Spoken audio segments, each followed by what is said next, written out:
பழனிமலை முருகன் அதிசய தகவல்கள். முருகப்பெருமானின் அறுபடை வீடுகளில் மூன்றாவது படை வீடும் ஆண்டி கோலத்திலும் திகழும் பழனி அருள்மிகு தண்டாயுதபாணி திருக்கோவிலின் ஆச்சரியங்கள். தண்டாயுதபாணி விக்கிரகத்திற்கு 4 விதமான அபிஷேக பொருட்கள் நல்லெண்ணெய், பஞ்சாமிர்தம், சந்தனம், விபூதி மட்டும் தான் உபயோகிக்கப்படுகிறது. மார்கழி மாதத்தில் பன்னீர் மட்டுமே உபயோகப்படுத்தப்படுகிறது. இவைகளில் சந்தனம் பன்னீர் தவிர மற்றவை எல்லாம் தண்டாயுதபாணியின் சிரசில் வைத்து உடனே அகற்றப்படுகிறது. அதாவது முழு அபிஷேகத்திற்கு சந்தனமுமி பன்னீரும் மட்டும் தான். இதில் சிரசு விபூதி என்பது சித்தர் உத்தரவால் பக்தர்களுக்கு வழங்கப்படுகிற பிரசாதம். அது கிடைப்பது மிக புண்ணியம். ஒரு நாளைக்கு 6 முறை அபிஷேக அலங்காரம் செய்யப்படுகிறது. இது 5 முதல் 7 நிமிடத்துக்குள் முடிந்துவிடும். அபிஷேகம் முடிந்து அலங்காரம் செய்துவிட்டால் பின்னர் அடுத்த அபிஷேகம் வரை மாலை சாற்றுவதோ பூக்களால் அர்ச்சனை செய்வதோ கிடையாது.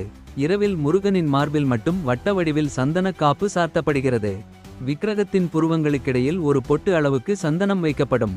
முன்பு சந்தன காப்பை முகத்திலும் சார்த்தி கொண்டிருந்தனர். பிறகு இந்த முறை மாற்றப்பட்டது. விக்கிரகம் மிகுந்த சூடாக இருக்கும். ஆதலால் இரவு முழுவதும் அந்த விக்கிரகத்திலிருந்து நீர் வெளிப்படும். இந்த நீரை அபிஷேக தீர்த்தத்துடன் கலந்து காலை அபிஷேகம் நடக்கும் போது அங்கு இருக்கும் பக்தர்களுக்கு பிரசாதமாக தருகிறார்கள். தண்டாயுதபாணி சிலையில் நெற்றியில் ருத்ராட்சம், கண், மூக்கு, வாய், தோள், கை, விரல்கள் போன்றவை மிக அற்புதமாக ஒளியால் செதுக்கப்பட்டது போல் தெளிவாக இருக்கும். இது போகரின் கைவண்ணம். அந்த சிலையை சுற்றி எப்போதும் ஒரு வித சுகந்த மனம் பரவி நிற்கும். இந்த சிலையை போகர் செய்து முடிக்க 9 வருடங்கள் ஆயிற்று.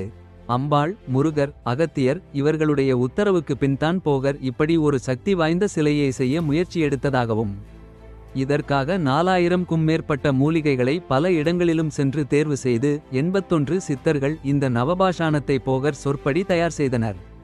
போகர் இகபரத்தில் இருக்கும்போது தன் மனைவிக்கு கொடுத்த வாக்கை நிறைவேற்ற முருகனை மேற்கு திசை நோக்கி பிரதிஷ்டை செய்தார்.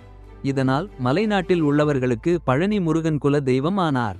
கல்லில் சிலை செய்து பிரதிஷ்டை செய்து கட்டிய எத்தனையோ கோவில்கள் சேதமடைந்து போனாலும் நவபாஷாணத்தில் சிலை செய்த இந்த கோவில் இன்றளவும் பிரசித்தி பெற்றிருப்பதன் காரணம் சித்தர்களின் மகிமை தான்.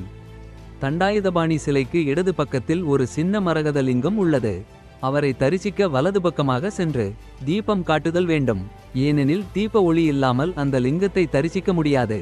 பழனியில் 2 மரகத லிங்கம் உள்ளது. ஒன்று முருகர் சன்னதியில், இன்னொன்று போகர் சமாதியின் மேல் உள்ளது. இந்த இரண்டையுமே போகர் பூஜை செய்ததாக கூறப்படுகிறது.